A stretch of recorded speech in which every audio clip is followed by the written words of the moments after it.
Okay. Yeah. Lady Wolf Pack on a whole nother level. Savage as they come, gang of female rebel. We got the sharpest claws, we got the whitest teeth. We coming for your lunch, but we only bring the heat. Hey y'all, I'm Cassidy, the favorite daughter, obviously. And I'm Kim, her mom, her match, and the real reason she turned out halfway decent. Welcome to Mom's Favorite, the podcast where we laugh, vent, and overshare like it's our full-time job. Yeah. And we're coming straight to you from Austin, Texas, where the queso's hot, the opinions are hotter, and we don't sugarcoat a damn thing. You know, just think of us as Thelma and Louise, but only they're related and they have a podcast instead of a death wish. So go ahead and pour yourself something strong, maybe a margarita, get a little snack. Because here on Mom's Favorite, we got a lot to unpack.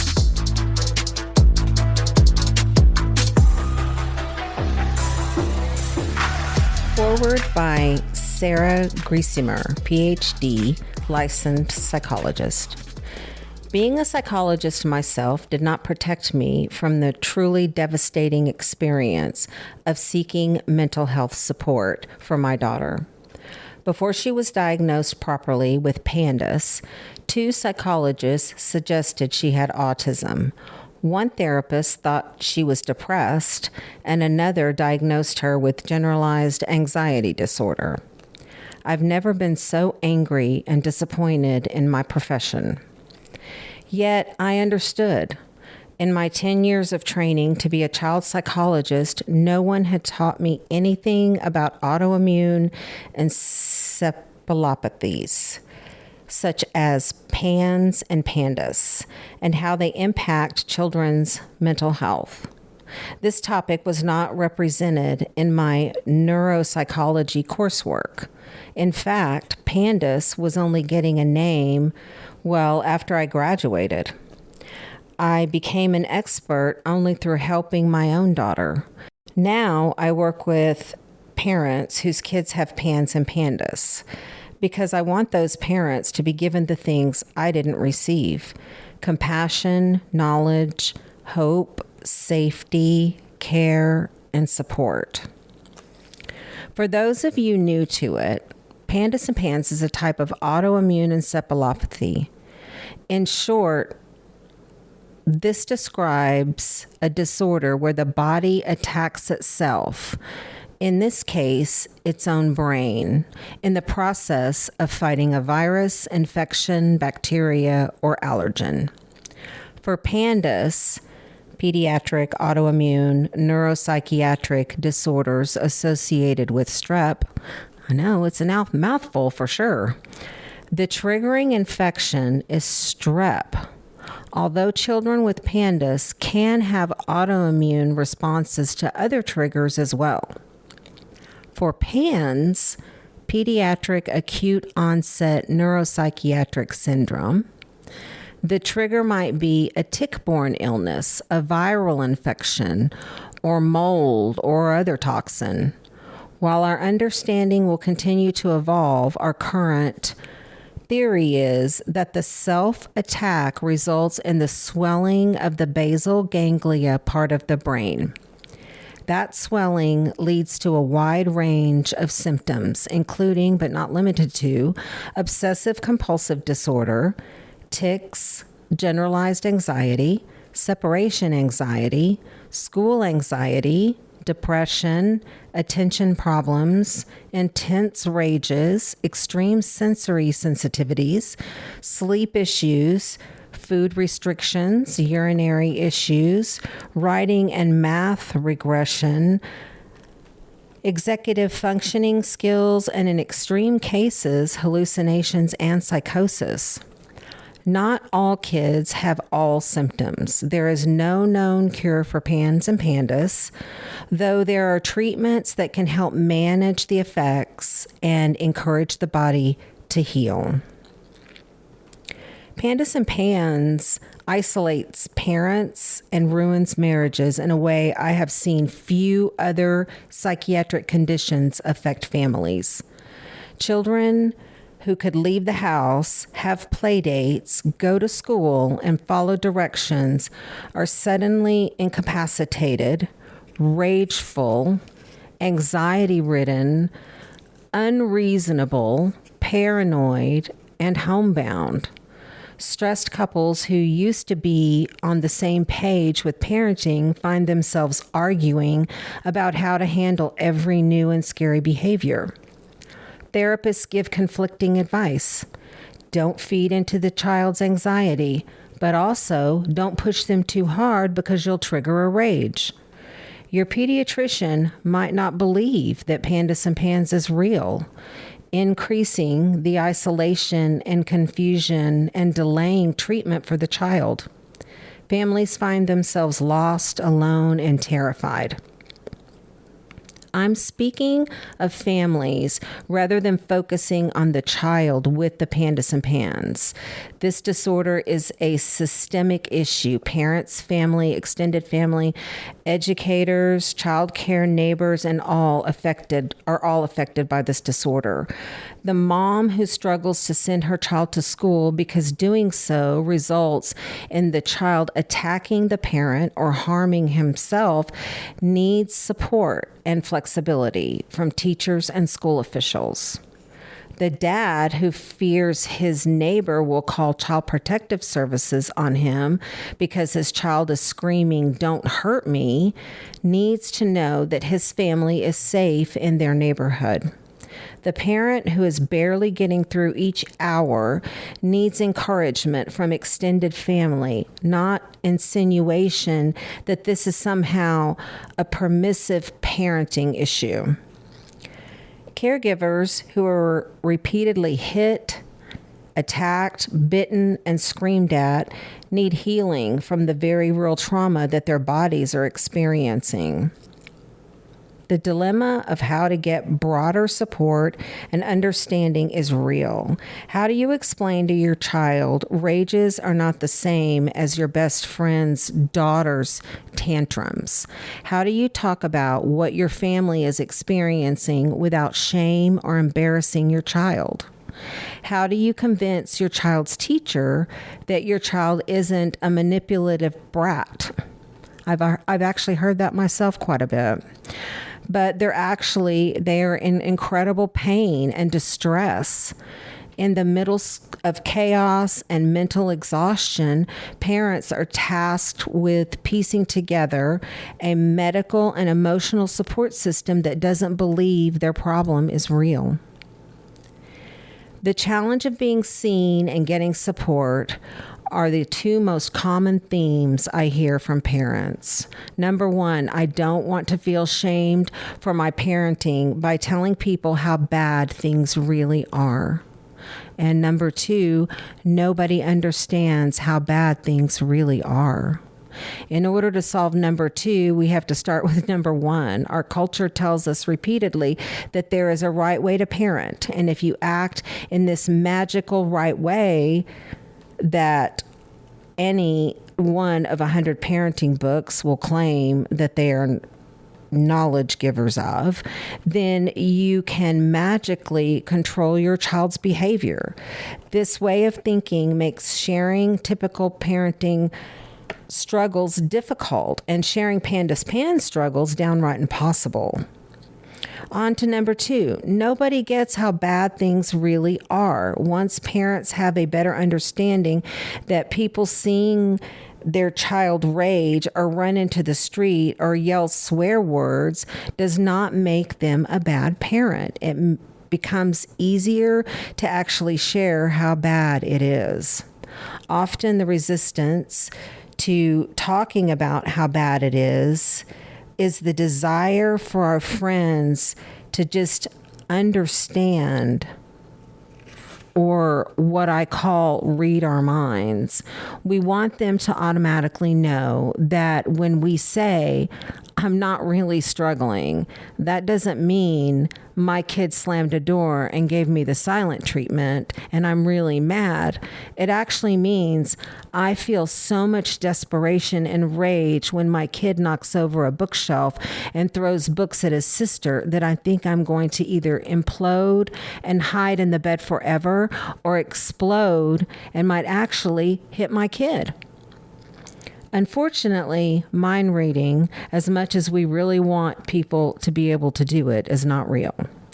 Your friends will not automatically understand that you are grieving the loss of who your child was, that you're wondering if you'll ever see them again, how they were. They will not automatically understand how scary it is waking up each morning with dread, never knowing what the day may hold. How exhausting it is staying up till all hours of the night while your child asks you why this is happening to them. They will not automatically understand how it feels to hear your child say they want to die. You will not automatically understand the deep and devastating loneliness. If you are interested in taking a step on that journey of authenticity and honesty with those you trust, this book is a beautiful way to start sharing more of your life. By choosing a story from these pages that represents some of your experience, you get to show people a little more of what you are going through without having to say all the words. You'll get to show them that you're not crazy, that this is real. You'll get to finally be seen. The stories in this book fill a desperate need for parents, extended family, physicians, therapists, and others who work with or love a child with PANDAS or PANS. Though it's easy to find online groups and fellow parents who are deep in the throes of trauma, grief, confusion, and pain, it is very difficult to find stories of healing and hope. This book offers parents a lifeline that we need when we are in the darkest of places. If you are a practitioner, therapist, or physician, I urge you to set aside what you think you know about this disorder. I invite you to read with curiosity and openness to what you might understand in a new way. As providers, we so often think we know what's true. We think we understand the whole story, but we often don't. The greatest healing we can offer families is through listening and believing. If you are a PANDAS and PANS parent reading this, I so wish I could hug you and make you tea. My hope is that these stories can help you feel seen and understood and give you comfort in a time when comfort is very elusive. Find a comfy spot, cuddle up with your favorite blanket, and read those stories. As you read, I hope you can hear these families' voices and you can hold on to my voice as well. You are not alone. You are not broken. This is not your fault, and there is hope.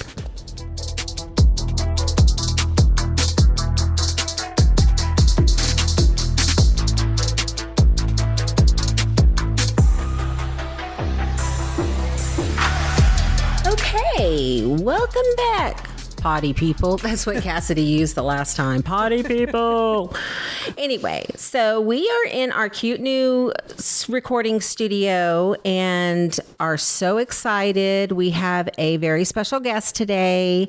Melissa Nolan is here to talk about her book. She is going to share some information with us, and we really just want to talk about something that is important to both of us. We have been walking a very difficult journey, the two of us, and we want to kind of share some of that information and share this beautiful book of stories. The book is called Somewhere in There. Families living with PANS and PANDAS share their journeys from despair to hope. And I'm telling you, it was so uplifting and encouraging to read these stories, and the fact that they're just from all over the country, it was just so wonderful. But so I'm excited to talk to you about it. But so hi, Melissa. Hello, I'm excited to be with you. I'm glad Delilah, your dog, is with us as well. Yeah, we have our little support animal in here. That's why I feel like I'm right at home. Yeah. So if you hear some heavy breathing in the background, it would be Delilah, which y'all are all aware of Delilah. So, but yeah, we're going to talk about the pandas and pans and dive into all that stuff in a minute. But first of all, tell me a little bit about you. A little bit about me is I do have a background in journalism, so I do think that helped when I was writing the book. I currently I'm in accounting, which is so different, but maybe that's why we're kindred spirits, because we're both in accounting, right? I did not know that about you. Yes. And accounting is fun too, but I think it helped. I've always loved reading, and I've always loved listening to people's stories. I've liked just interviewing people, and I think it's such an important thing to just listen to people, and all of the families in the book just had so much to say. So it is probably one of the only things I've really done in my life where it felt like it really wasn't work. I've just felt so compelled to do it. Yeah. That's great. I remember when you were, because we originally met on, I think, one of the pages, the Pandas Pans Parents or Pandas Parents, like, I think. Yeah. And I remember when you were putting out the word that you were looking for people to share their stories. And I think I was in the middle of the part that was the despair.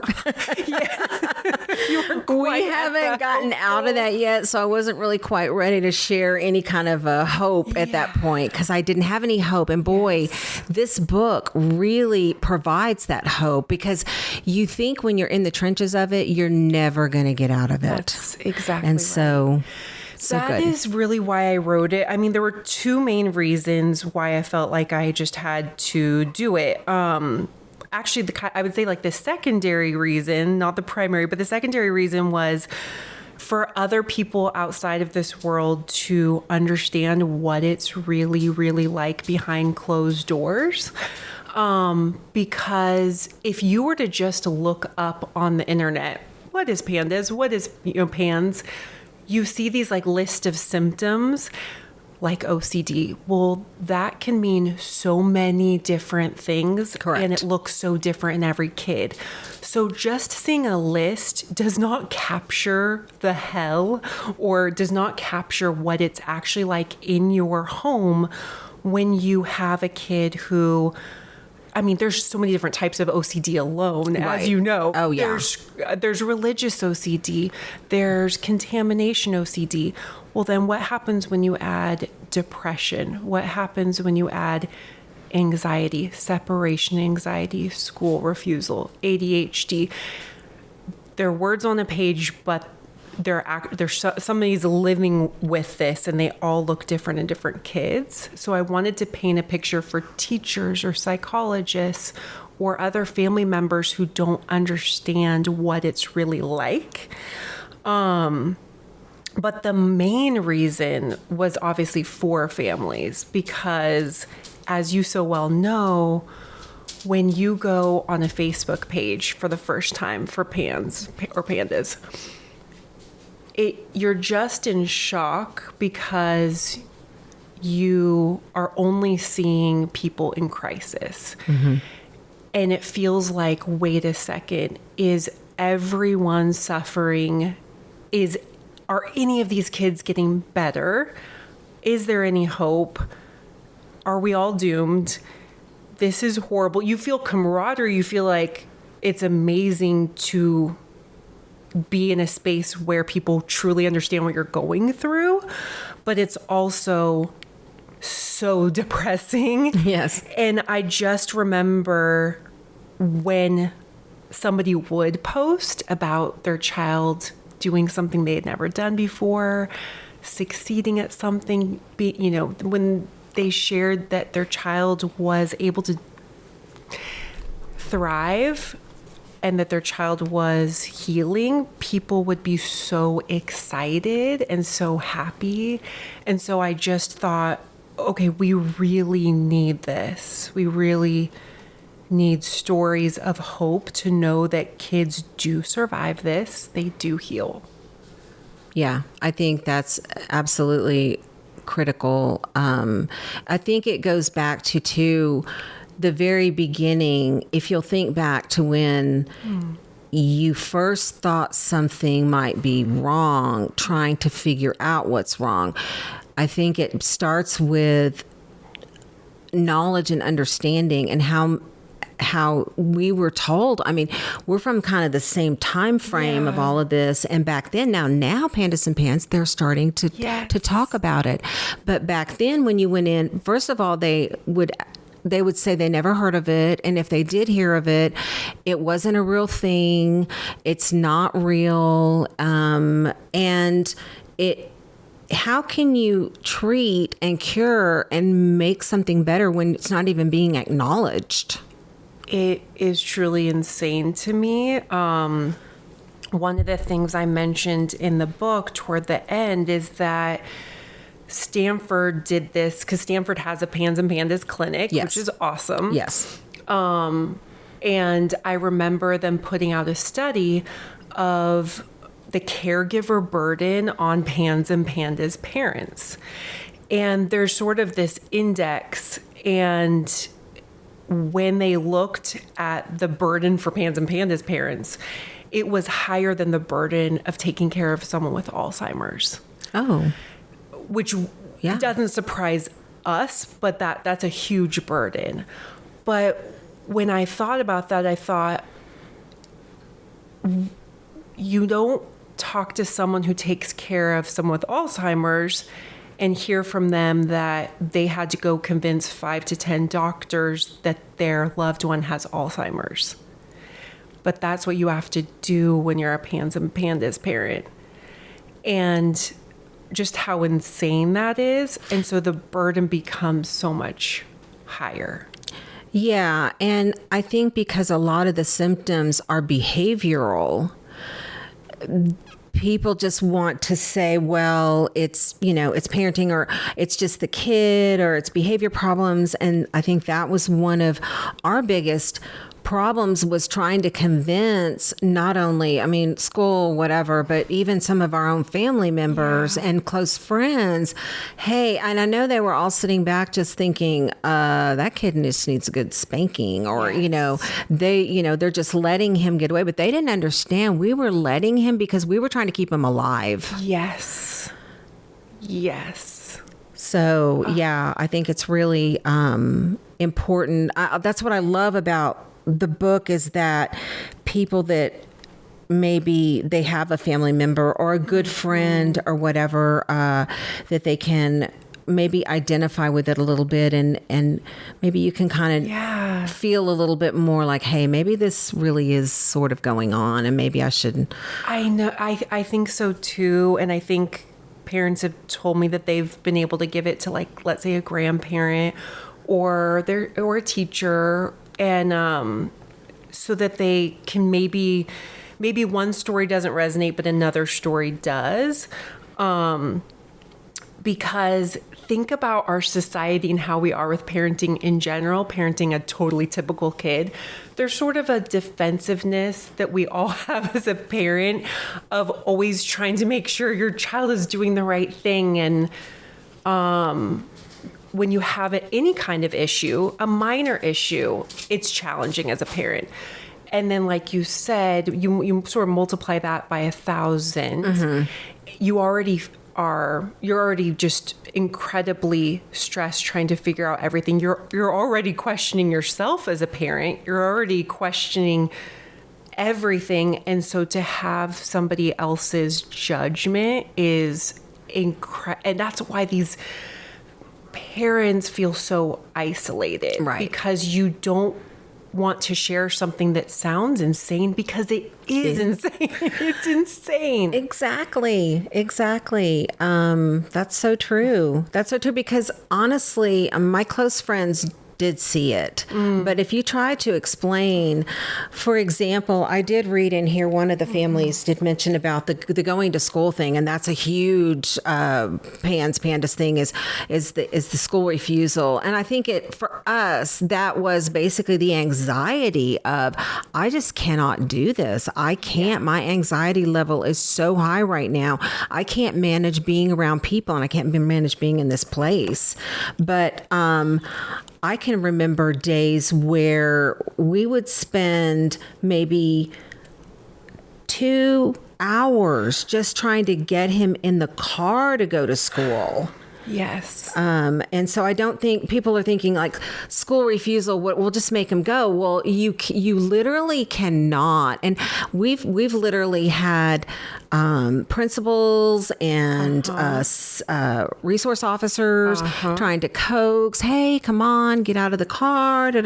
And it's something that's so far beyond their control as well. And then you have people like, hey, come get out. And it's just such a horrible place for them to be. And for everybody. And I can see, the school, they also have, I mean, what do you do with this? This is like this mystery illness that this kid's acting like really wacko. And what do we do about it? And I think one of the hardest things about school anxiety, and that was our son's, one of his biggest symptoms was school anxiety. I think what is so hard to explain is that if you are just talking about anxiety, you're just typical anxiety. Psychologists will tell you they have to go. And once they go, things will be better. Things will be okay. And I had multiple people, multiple professionals, multiple friends, multiple family members, just people encouraging and trying to give the right advice of the more he doesn't go, the harder it's going to be. Right.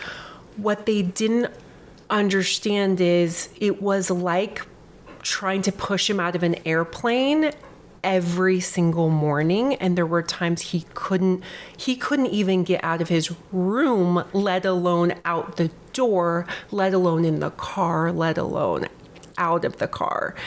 And the dread we would all have every single morning, knowing, I can't believe we have to do this again. Yeah. And he would sort of want to go. That's what's so hard to understand as well, is that parts of him would want to. He wanted to be typical. These kids, underneath all of the brain inflammation, are typical normal kids who want to hang out with their friends, who want to be well liked, who want to succeed at school, because that's who they are underneath a ton of brain inflammation. Yeah. And so they can't even explain it, and they have such shame around it and such they can't explain what's going on in their brains. We can't explain it for them, but we see it and we see how much they're suffering. Right. So just real quick, kind of describe, because I don't think most people don't really understand what this looks like. Mm-hmm. So when you first knew this is because your son is typically developing. Yeah. It's not like he has autism. No. So he's having these behaviors. He was just going along, chugging along. Everything's fine. And then what? Okay. So in the 3rd grade, the school starts mid-August. So I remember first day of school, and I remember him running up the stairs to his 3rd grade class. So that's mid-August. He was fine. All was well. And then I would say fast forward maybe a month, and the first symptoms we saw were out of nowhere. I just remember us telling him to go take a bath. And his reaction was so insane. so over the top. It was just so abnormal, and it was just bizarre. He just could not take a bath. And he would tell us, I can't get in the bath. And it's like, wait, what? Like, you've taken a million baths in your life. And then I remember us finally getting him in the bath, and then him saying, school is the worst place in the world. I will never go to school again. And it was like, what? Wow. So of course you think something awful is going on at school. Right. But he was always the kid who would tell us when things were going on. He would always share things, complaints or stories. And I just remember thinking,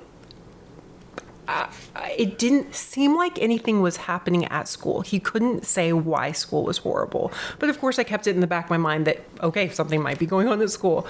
But then all of a sudden it was like, he never had typical OCD. And I think that was really confusing as we went on the next several months. It was always confusing to me because when later, and I'm fast forwarding, but later when I would start looking at PANDAS, I kept going, but he doesn't have OCD. And then I realized that very early on, weird things would happen, such as he would suddenly at 11 p.m. decide he needed his room completely rearranged. He would talk about hating things in his room, and he'd always loved his room. He would suddenly demand that we move furniture.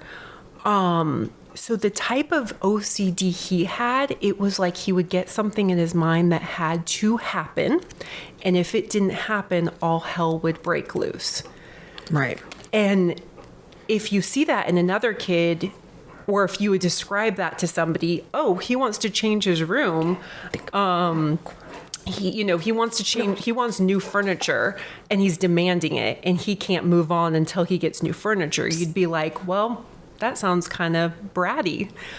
So the type of OCD he had was getting something in his head that he wanted or that he thought was going to happen. And if it didn't happen, he could not move on. Right. So yeah, we saw those symptoms. All of a sudden he couldn't brush his teeth and we couldn't understand what are you talking about? Like, you've been doing that since you were 5. Right. So once you kind of thought, hey, something's going on, what did you do first? You went to your pediatrician, probably. We went to our pediatrician, who I'd always loved, and I explained all the things that were going on. And she said, because I had actually, I feel like I'm one of the few people who come into this, I had heard of PANDAS. And I remember also around this time, he had strep. And I remember reading about PANDAS and being like, oh my God, I hope he doesn't get that. That sounds terrible. And so when all of this was happening, I thought, wait a second, like, could this possibly be it? So I talked to her and she said, I believe in a very small subset of kids that PANDAS exists. I don't think that's going on. That's what's going on with him. I think he has anxiety. But why don't I send you to a neurologist? So we went to a neurologist. At this point, I mean, it was so difficult just to get to any appointment with him. I mean, yes, very early on, it was hard. Symptoms were stacking up. Yeah. And so I just remember taking him to a neurologist, and the neurologist said basically the exact same thing that the pediatrician said. I believe this exists in a very small subset of kids. I don't think that's what's going on with your son. I think it's anxiety. We have kind of 2 options. You can start with magnesium, like a vitamin, or we can put him on Prozac. And he was 9. And I was just in shock that, hang on, we have a kid who was typical a month ago. He now can't go to school. Can't brush his teeth, doesn't want to do the things he used to do, can't put on his baseball uniform, wants to quit baseball, has already quit basketball. We can't get him in the car to go to school. He's having sleep issues, and you want to cover this up with a very strong medication that has side effects. Yeah. So we didn't do that. We tried the magnesium. That didn't do anything either. Yeah. But that was kind of the immediate. The start of it. So when was kind of the light bulb moment? So you probably had a few, misdiagnosis with your psychiatrist and this and that. And then when did PANDAS think? When did you say? I think I remember in the book you said this. You said that you went out and you were doing some research about it, and you just went on one of the sites and put your symptoms out and said, could this be PANS and PANDAS? And you were thinking, well, I don't think it is, but I just want to see what they say. Yeah. And I went on the Facebook page, like the biggest one that we all know. And I thought, okay, I'm sure other parents are going to be like, nope, this really doesn't sound like it. You can go on your way and leave this group, and and I'm sure everything will get better really fast. But I put in, and everybody was like, yep, that sounds like it. We actually, there was a time when before we really knew what it was, we thought he probably had a brain tumor. That was one of the thoughts. And I think that's what a lot of people, you can't describe it. So we actually got him an MRI, and that was incredibly difficult because, again, you have a kid who can barely function, and we had to get him an MRI, and came back and his brain looked fine. But those are the thoughts that go through your mind when you see that your child is not who they have always been. Yeah. So, and this might be too much sharing, but did it ever get so bad where you had to call him reinforcements or take him to a psychiatric hospital or call MCOT, the mobile crisis team to come out? And a lot of the families that I talked to had that experience where they have had to do that. It got so close, seconds away from having to do that.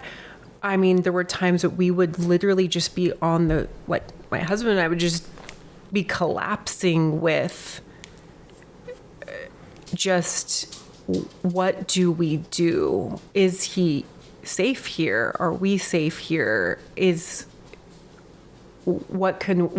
How can we even survive this every day? Yeah. And you had another child too. Yeah. So then that places you in the horrible situation, as I'm reading all those stories on that site too, of parents that have multiple kids, and you love your child and you're trying to help them, and you're just broken trying to help them, yet you also have this other baby or other babies that are not safe with this child. And so it is heart-wrenching, and there is really no place to go. The help is just not there enough. And you hear about so many families who say, don't take your child to the ER. Yeah. That's a horrible thing that is almost common knowledge or common advice in this PANS and PANDAS world is you won't get help there. In what other realm do we tell a parent, do not take your child to the ER? But that is, and I know you know that too, it's because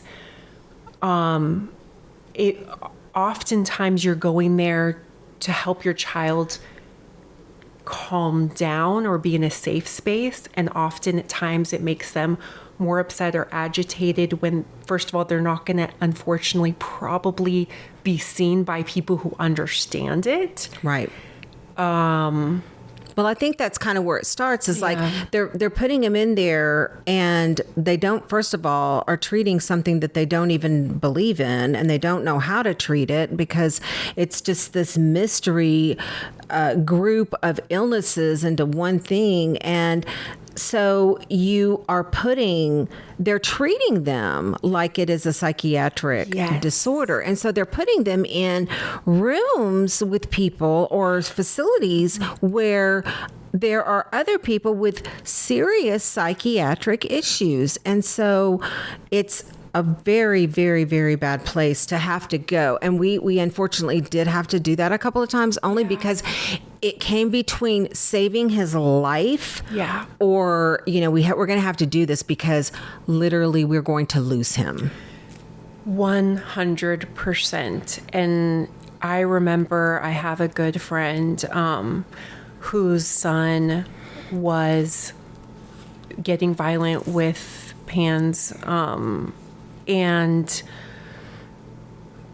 she was afraid for her others, for the other kids' safety, and she called the police and was hoping that when they would come, they would possibly have some knowledge of PANDAS and PANDAS, and that they could just kind of help keep everybody safe.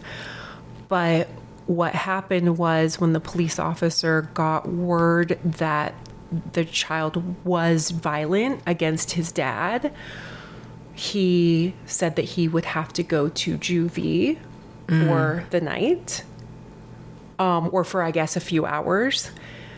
My friend, the mom, was, as you can imagine, absolutely distraught, trying to explain that this isn't a normal child getting violent. This is a medical condition that causes brain inflammation, that causes extreme psychotic behavior, but that you have to calm that child down, not take them somewhere where they're going to get jail is not the right place. Right. And she begged and begged and begged, and he just kept saying, it's better to we'll just take him for a couple of hours. You can pick him up. And no matter what she said, he just wouldn't listen. And they took him to juvie. And then,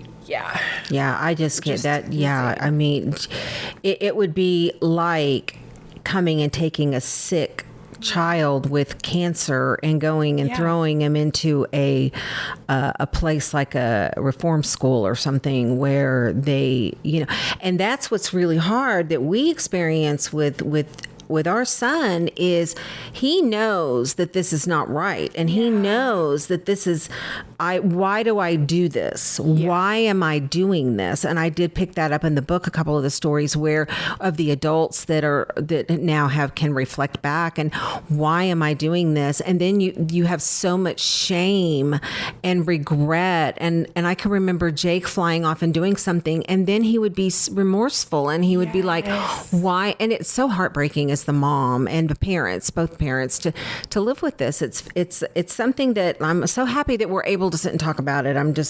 It's not something I like talking about because it brings up a lot of things, as you well know, which kind of brings me into let's talk about the healing side of it a little bit. So once you kind of figured out what were your trigger, what was it? What caused it? Did you ever trace it back to anything? I think he is classic PANDAS. It really was strep, which I think is somewhat easier, as you know, than PANS, because with PANS, there's so many things it could be. It could be a virus, bacteria, multiple things, Lyme disease, tick-borne illnesses, all of these things that are so hard to tease out and figure out.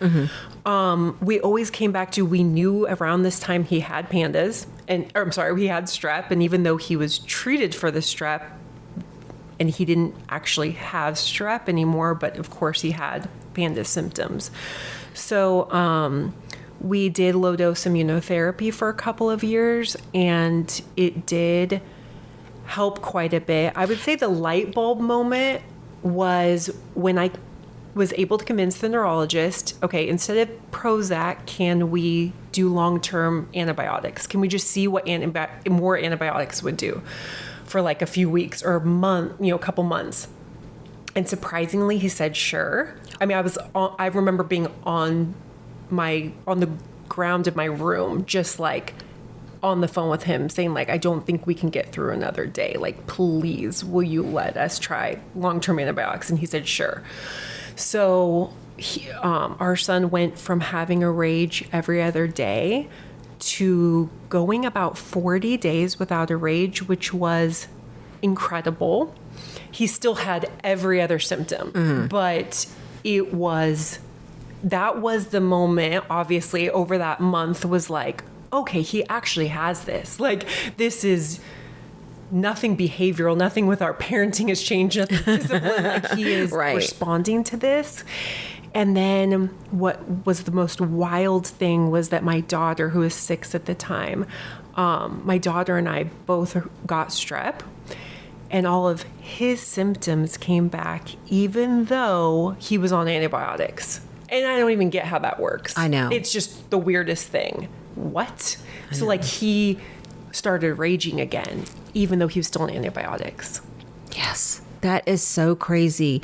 I think that we still trigger off if he gets around somebody who has strep. Like I can see a change in Jake's personality, and I'll like if he'll have a behavior, like if he's in a weird mood, I'll think, he must have gotten around somebody who had strep or something. That immediately comes to my mind. It's so wild. So bizarre. It's so crazy. So you did the low dose immunotherapy. Yeah. Oh no, you did antibiotics. Mm-hmm. Then we did low dose immunotherapy for a couple of years, but throughout this whole time, certain things would get better. I mean, I would definitely say low dose immunotherapy is fascinating, awesome. I love. I think it's a great method of healing. But he was still not able to go to school. Mm-hmm. Last year was his first year completing a full year of school since he got PANDAS when he was 9. Wow. He just turned 16. So that means basically year 15, when he was 15 was his first year. Wow. So that's so incredible. It is. So after, we just felt like we weren't seeing the healing that we wanted to from low dose immunotherapy. And I feel like all I did was read Facebook posts about what was actually helping kids. And over and over and over again, the families I saw who were having the most success seemed to be the ones doing homeopathy. And so we went that route, and I can truly say that is what healed him. Wow. That honestly, that's it, almost verbatim. That's exactly kind of what we did too. We didn't do the low dose immunotherapy. I wish we did, but we did do one round of IVIG. But we did once we got, I'd say we got like what I would consider maybe about 70 or 80% better, meaning that we could get through days, we could do this, but there was always this underlying, like anything could set him off still there. There was still OCD was still pretty high, and he was still going back and forth between he'd have like a few good days and then a bad day. And so it was just didn't seem consistent enough.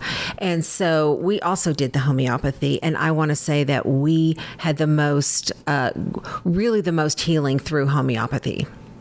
It's such an incredible treatment. And I think it can be challenging to understand because especially for people, I don't know, from like me, like I just don't believe stuff. And so it's like, it's like, what are you saying? This is, you're going to eat this and this. And I'm like, I just don't buy it. And if it's so, why isn't everybody doing it? Yeah. And I think one of the challenges I run into with people, not wanting to try homeopathy, is the idea that you have this disorder that is it's like this beast, and you want to choose something just as beastly to kill it and to and that's not how homeopathy works. No, homeopathy we know. Is like introducing this little lamb and just saying, I know it is. And you're so desperate that you really need a miracle. You need a big bomb to come in and really take this big flame off of them. And homeopathy is, but for us, and everybody is so different because every story you read is completely different. I do remember for us, we did pretty quickly. I did see some improvement, which actually was good because it gave me buy-in. Because I thought, oh, this isn't just another thing to try, and I'm not buying that these little pellets do anything. And the fact that I actually could see improvement really kept me in it. Otherwise, I would have been like, if I had to wait 6, 8, 9 months or whatever for that, I would never have stayed in that long. Do you remember like a little moment where it was like he was able to do something he couldn't normally do, or just that he seemed happier, or? Yeah, it was.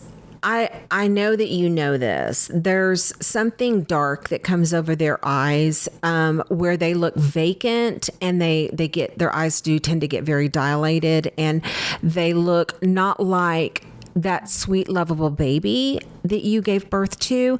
And I think I saw that shift in that look in his eyes, and that was the beginning of it. And I saw an exhale in him too, where he didn't seem so uptight, and every little thing wasn't setting him off. Like we could say, oh, well, we're not going to watch this right now. And it wasn't like he would rip up this room, you know, where in PANDAS, when you're going through a flare with them, if you say no to pretty much anything, I mean, you don't know what kind of response you're going to get. You may set them off into a rage, and it's not pretty, and it's not nice for them. So you want to try to avoid it if you can. Yes. And I don't know if you experienced this, but it's almost like, I guess they call it sundowners. Yes, we did have sundowners. We did have it. And that's why I dreaded, I don't know if you dreaded the night. You dread the nights. You dread the nights. And then you can't wait until they go to bed too, so that hopefully you can have a couple of hours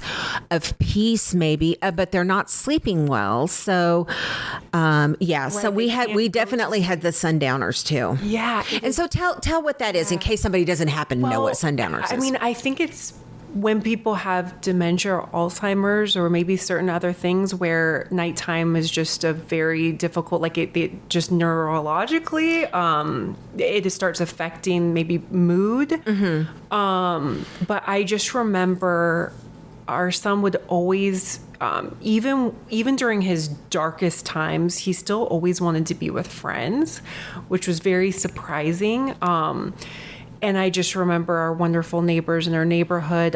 He would be playing outside with them, and you'd sort of be like, okay, I can have a moment. I'm glad he's playing outside. I'm glad he's getting fresh air.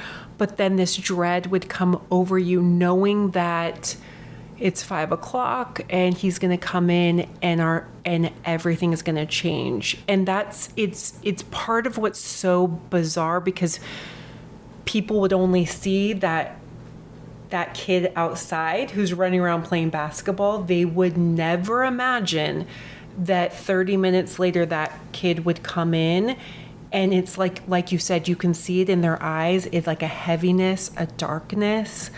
Yeah, and like an anger, and it's almost like sort of like dynamite a little bit, like, you know, like they're going to explode at any time, and they don't really know why, and it's very hard. And yeah, that is something that we definitely experienced as well. So when would you say you were healed? Like, okay, so like, when would you say like we're healed? When was that? And I know it's ongoing. Yeah, it's ongoing. It was such a slow process, but like you said, with homeopathy, most of the time I felt like we were seeing progress. Just little things, like you said, little things he was able to do, just a clearing of his mind, being able to, like his sense of humor would come back. He wouldn't constantly have to have doors closed, or he would be, he would talk about wanting to go back to school. And sometimes when he was able to go to school, that was the most wild thing, is that when he was able to, he would just walk out the door and go to school. That was crazy, because nothing I could possibly say when he was not doing well. There was not one morning out of the probably, I don't know, 1,000 mornings that I tried. There was nothing that my husband and I could say to get him to go to school if he was not healthy. Like if he just couldn't. It's But kind of then- like that agoraphobia, or is that what it's called? Agoraphobia? Where Like people are fear afraid to of- leave their house? Yes. Okay. Yeah. I get that and arachnophobia mixed up. Yeah. I mean, But agoraphobia, and I think it's kind of like that, where they are afraid to leave the house. It doesn't feel safe. he could not. Yes, that's what he would say. I just don't feel safe there. And we knew he had the best teachers. His teachers were so incredible in fourth grade that, and I like thank them in the book because they would come to the car door to try to help him get out. One of them roller skated to our house Oh my to pick up goodness. Chase to try to get him. And I just remember him being like, he was so moved and so emotional and so appreciative, but he just was like, I'm sorry, I can't. And she's like, that's okay. And she just, gave him a hug and was like, that's okay. Like, it's just good to see you. And the fact that someone would do that is, I still text with them today, and I still send them pictures of him thriving, and I thank them for planting those seeds, because they were incredibly safe, wonderful people, and it had nothing to do. He didn't feel safe. He had brain inflammation. Right. And so there was nothing they could do, or us. And so I guess getting back to, I think we need to stop telling parents to drag their child who has brain inflammation to school, because Yes. it's really horrible and it's really detrimental. And Exactly. It doesn't help. Exactly. Sometimes you And just need a break from and it. honestly, even we did do homebound for a bit, and even that was a disaster for us, although we do have autism on top of that too. So we have kind of the double whammy, and so that probably is why homebound just didn't work for us either at all. But yeah, definitely. And I think that's where the awareness comes in. If and I was actually lucky in the sense too that I don't know if you know Nathan Pullen, and he's on that committee, the PANDAS Pants committee, that is that down at the Capitol thing on the PANDAS Awareness Day thing. He's on that committee, and he was actually worked for AISD. He was like an autism a behavior specialist, and he would come to my ARD meetings, and he got it, and he believed me. And not a whole lot of people there did. I think they thought I was a neurotic, crazy, because although I try to really maintain my composure and understanding that we're all on the same page, and I'm not a mean person. I'm just trying to help my kid here. That's all. That's it. But there was a couple of times that I did kind of just like, you just get to a point where you're the lady on terms of endearment. Give the kid a shot. Help my kid. I just want help. Yeah. I remember during some ARD meetings, a teacher, when our son first was having symptoms, that teacher said, I don't know, I see a typical kid. When he's here, he looks typical. It does look like he has possibly some ADHD, or I don't know if she specifically said that, but she was describing what looks like ADHD. But it was sort of like, he's totally fine. He just needs to be here, Yeah. And it's Yeah. like, if it was only that easy. And then I remember months later, I asked the principal who was in those ARD meetings, I asked her, could I come and just present what Pans and Pandas is to teachers? And she was like, your son is really the first kid we've experienced this with. And I was thinking, no, that's not true. Like, that's not even close to true. But is you it? just don't know. Yeah. Like, let me just tell you that there have been how many kids who have gone through this. I think she had been a principal since the 90s or early 2000s. And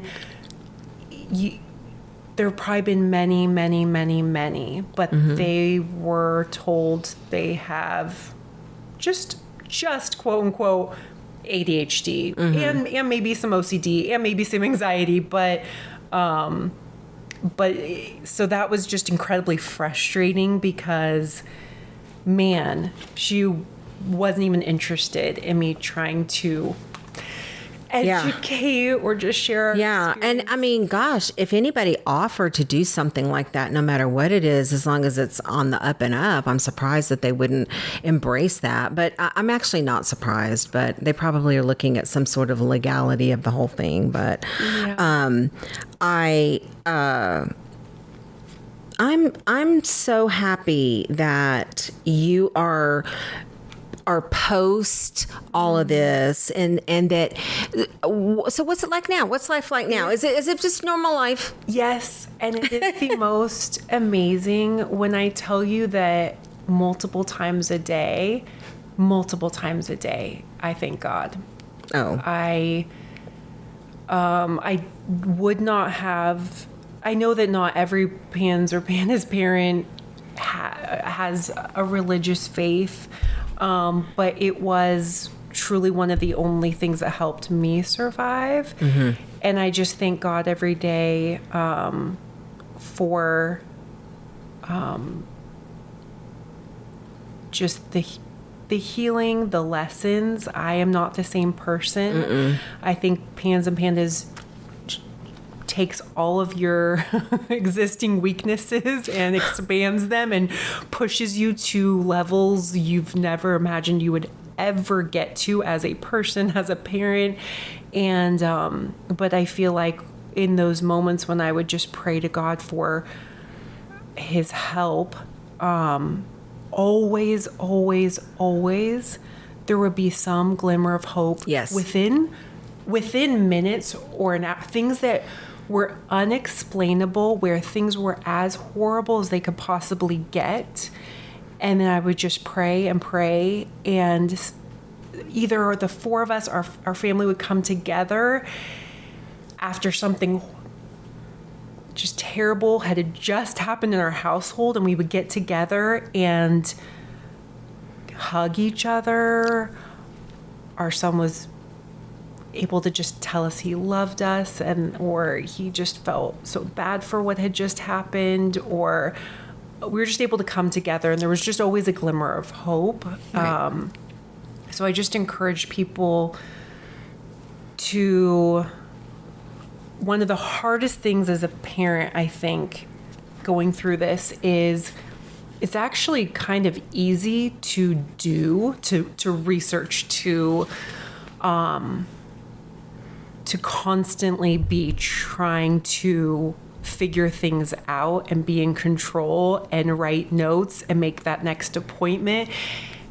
That's like our gut, but it's really hard to rest. It's really hard to not do because we feel like we're running out of time. We have to heal our child. right. But I think God wants us to rest and trust in him. And so my advice would be to just trust that somehow you will get through it. And on the other side it is amazing. Like, I just marvel at who he is as a person. I feel like homeopathy has truly just revealed what was always there, who he really is.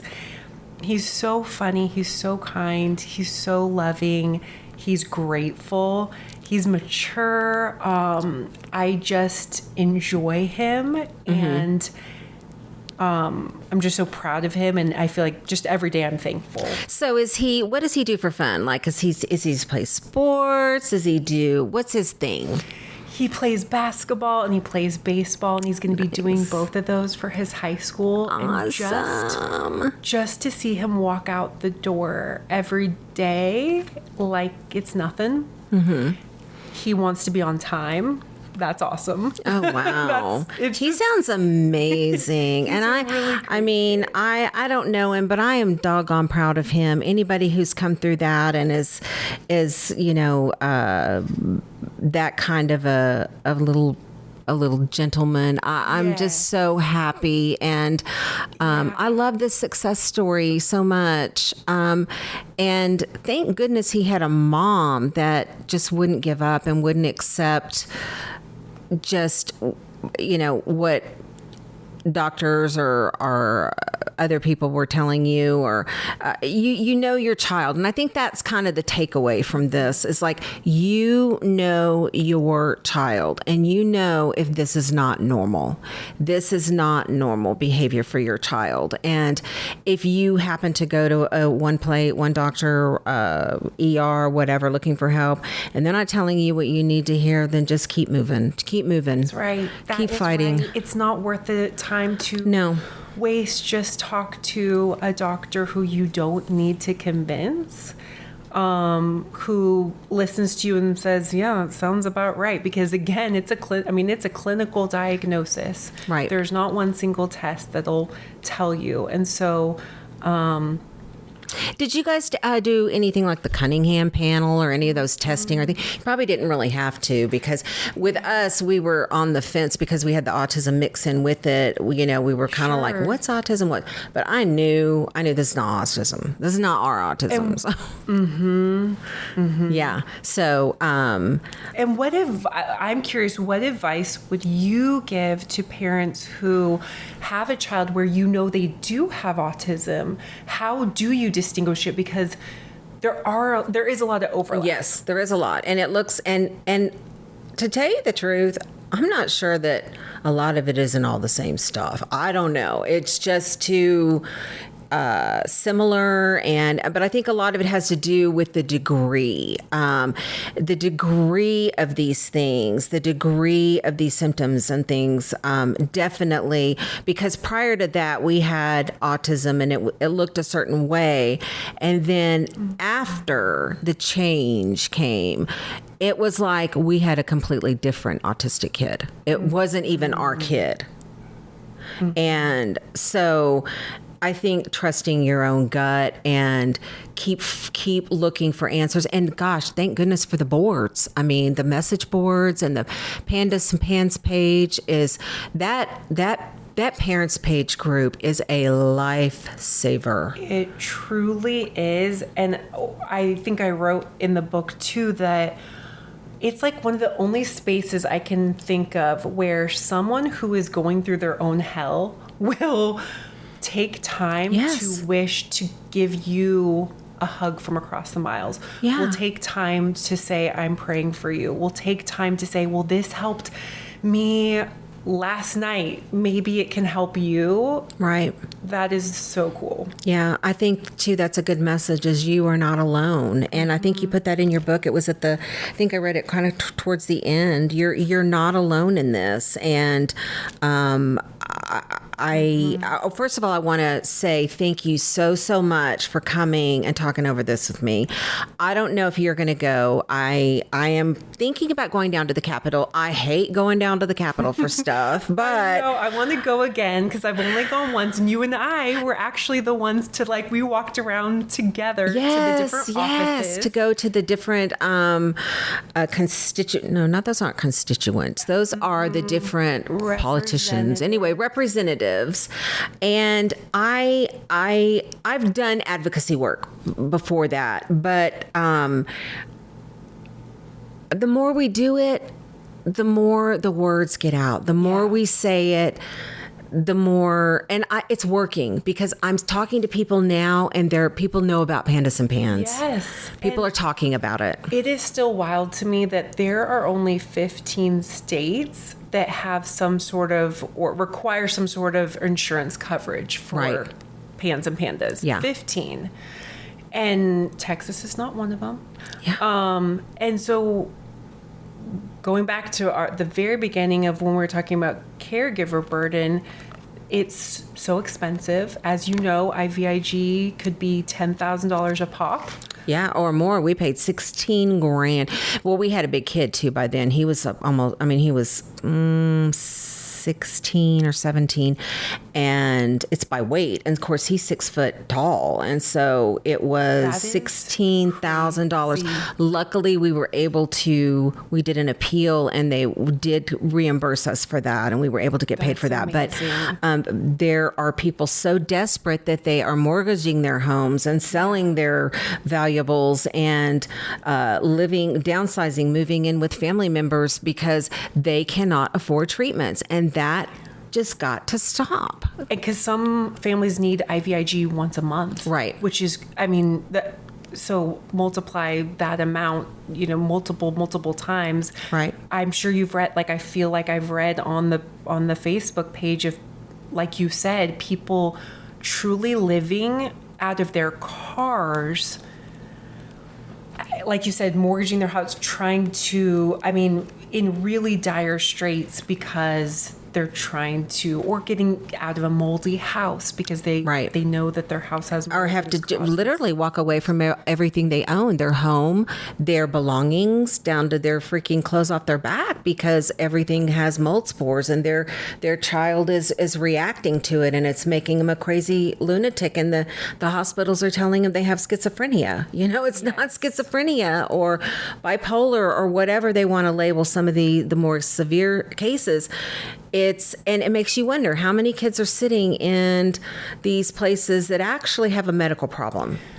I think a lot. I think there is evidence showing that people with schizophrenia have some sort of immune dysfunction. Yes. Have an autoimmune disease, and a lot of times you treat them for like an autoimmune disease. Right. And they get better. Right. Yeah. So my hope is that that's where things, that in 20 years that we really expand our knowledge of that there's a lot of things that probably can point to immune dysfunction. Yes, for sure. Instead of just, you have a quote chemical imbalance causing, or whatever, these really nebulous, confusing things that really don't point to just because it looks like OCD doesn't mean it's OCD. Mm-hmm. Just because it looks like Tourette's syndrome doesn't mean it's Tourette's syndrome. Yes. Just because it looks like one thing, autism, it doesn't mean it's autism. And a lot of people walking around with an autism diagnosis may not even have autism. Maybe they have brain inflammation, and with antibiotics or IVIG or whatever, or maybe a dietary change, I'm not sure. Their whole life would be different. So thank you so much for spreading the word with me, Melissa. I just adore you. You are just a living doll. You're not only are you a great advocate, and you're smart and brilliant, and you put out this great book, but you're beautiful, and your family's beautiful. We didn't even talk about your husband, but your husband obviously has been a big support through this too, and you guys hopefully came through. And yes, we truly did. We truly did. And he's the best. And hopefully come and join us. We are going to be down at the Capitol. Well, I'm going to try to be down there, but I'm going to be down there on Thursday. With you? Oh, yay! October 9th. It's PANDAS Awareness Day, and it's from 9 to 1. So try to get down there. I'd say get down there before 9, and kind of meet up. We'll put the links on our page and all the information. So if anybody wants to come down and just see what it's about, or if anybody's out there and thinks that they have a friend, a family member, their own kid, who any of this sounds familiar, rings a bell, feel free to reach out to me. We have our info on our site too. So, I'm an open book, and I if I can help anybody going through, and I know Melissa, she's that way too. So we're out here. All proceeds from the book go to Pans and Pandas charities. So I know I love that so much too. I love that, and so yeah, and check out this book. It's such a good book. It's such a feel good book. I feel good. Thank you so much for having me. Thank you. Okay. Bye-bye. Over and out.